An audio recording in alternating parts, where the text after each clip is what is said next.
समाजवादी छात्र सभा लड़ने का काम करेगी। बाकी सरकार मुकदमे लगा सकती है, जेल भेज सकती है। हम लोहिया के अनुयायी हैं। लोहिया जी ने कहा था कि समाजवादी नौजवान एक पैर रहे तो एक पैर जेल में, तो हमारा पैर अगर एक जेल में है तो हम जेल जाने को तैयार हैं। एक तरफ आदरणीय अखिलेश यादव जी चाहते हैं कि नौजवान के हाथों में लैपटॉप आ जाए और रोजगार आ जाए, एक तरफ बाबे जी चाहते हैं कि छात्रों के हाथों में घंटा और शंख आ जाए।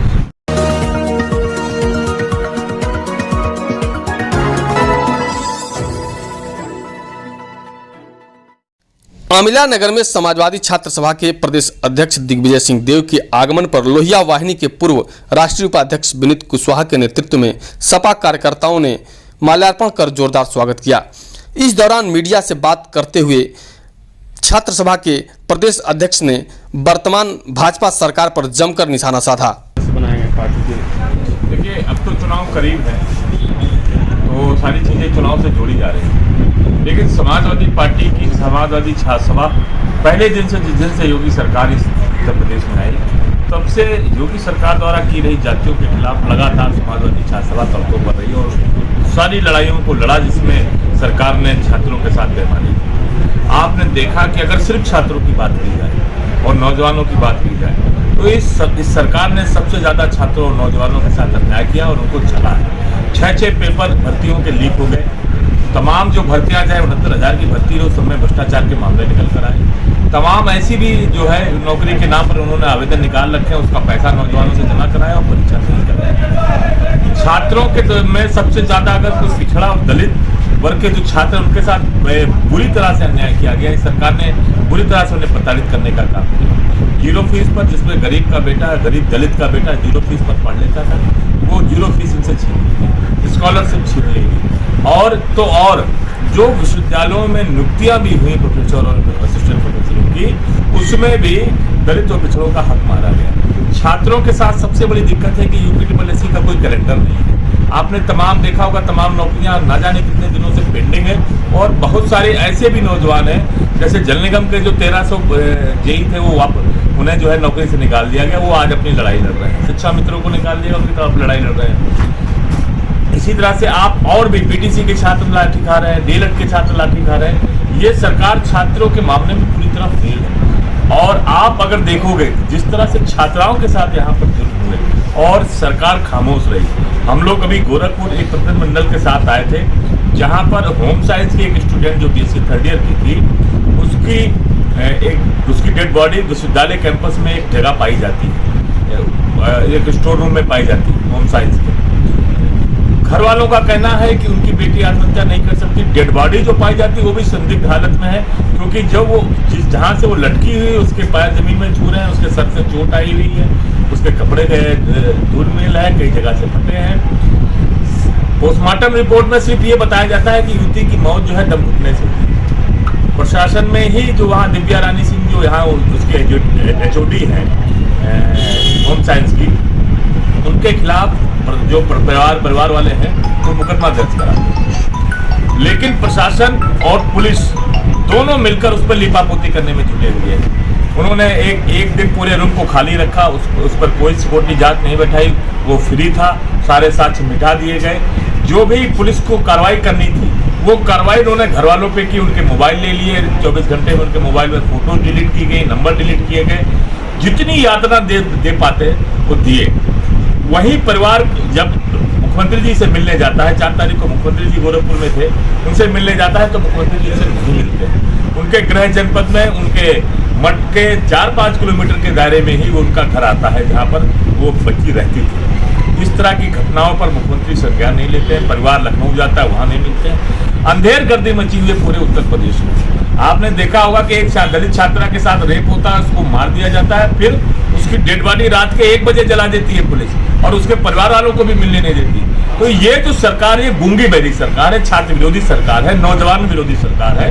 और अब मैं आप पूरे दावे से कह सकता हूँ, पूरे उत्तर प्रदेश में भारतीय जनता पार्टी का झंडा लगाकर जो भी गाड़ी गाँव में, विश्वविद्यालयों में, टाउन एरिया में घूमती नजर आएगी, ये जनता उन्हें अब बख्शने वाली नहीं है। और जनता उन्हें जो है उनसे सवाल और जवाब मांगेगी और उनको जगह जगह बेइज्जत करने का काम करेगी। समाजवादी पार्टी के लिए छात्रों के लिए विजन क्या है आगामी विधानसभा को लेकर? देखिए, आदरणीय अखिलेश यादव जी ने जब 2012 में हमारी सरकार बनी तो सबसे ज्यादा अगर किसी को ध्यान में रख के काम किया तो छात्रों के लिए किया। लैपटॉप का मामला हो, 8.5 लाख लैपटॉप। आपने देखा होगा कोरोना महामारी के दौरान जब हर कोई ऑनलाइन पढ़ाई की बात कर रहा था तो सबको अखिलेश यादव जी के लैपटॉप याद आ रहे थे। अगर हमारी सरकार कंटिन्यू रही होती तो हर घर में, हर गांव में, सब जगह लैपटॉप पहुंच गए होते जिस स्पीड से हम लैपटॉप बांटने का प्रयास कर रहे थे।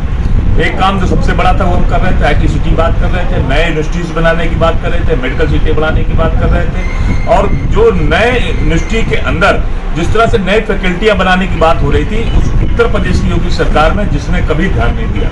फीस को लेकर सबसे हाई तौबा मची हुई, आपने देखा होगा कोरोना महामारी में बुरी से बुरी कंडीशन में आदमी टूट गया, उसका परिवार टूट गया, लेकिन फिर भी जो विद्यालय वाले हैं वो उनसे फीस मांग रहे हैं। जो शिक्षक वित्तविहीन शिक्षक है उनको पूरी तनख्वाह भी नहीं दी जा रही और फीस पूरी वसूली जा रही है। 18 लाख करोड़ का पैकेज घोषित किया गया था देश के प्रधानमंत्री के द्वारा, 18 पैसे किसी को नहीं मिले। ये जो सरकार है ये धोखेबाजी सरकार है।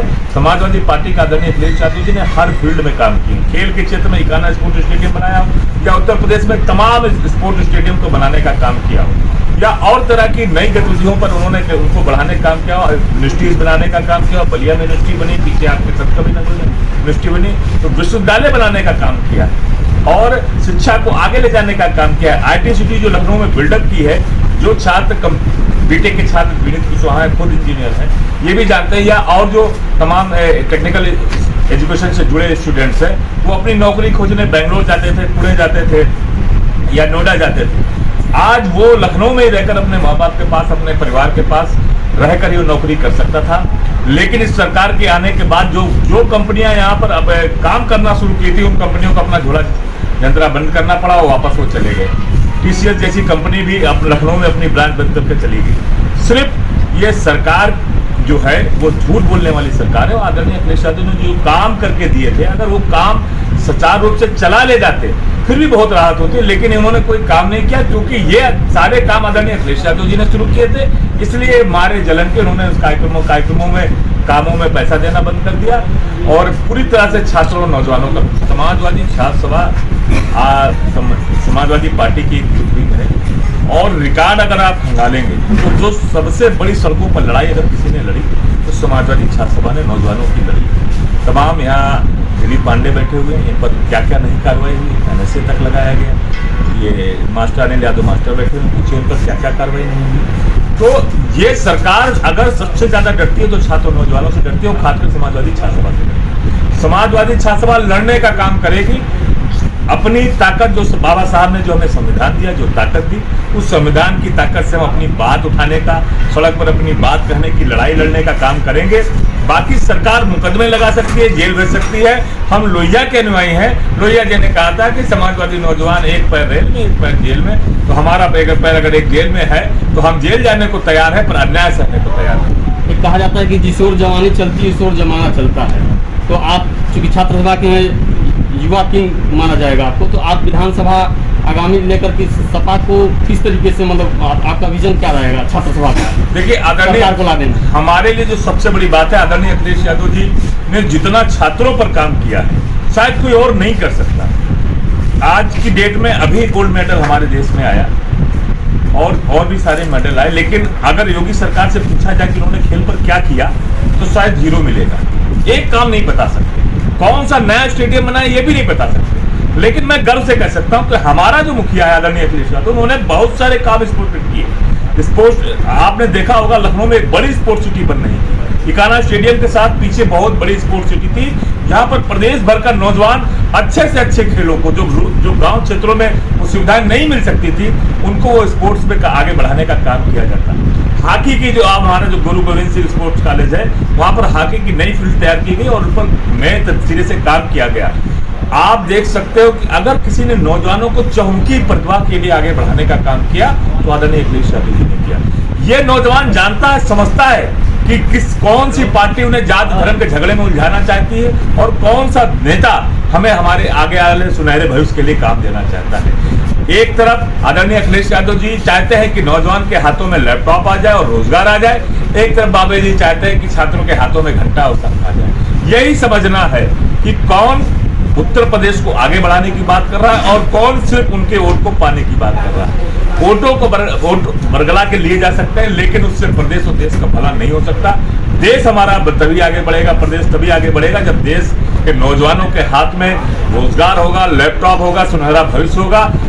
तब तक आगे नहीं बढ़ सकता जब तक उनको उसकी रोजी रोटी के नाम पर, नौकरी के नाम पर उनसे पैसा लिया जाता रहे, परीक्षाओं के पेपर लीक होते रहे और उसके बाद अगर कोई भर्ती करे भी तो उसमें इतने भ्रष्टाचार के मामले निकल कर आए कि वो भर्तियां संदेह के घेरे में आ जाए।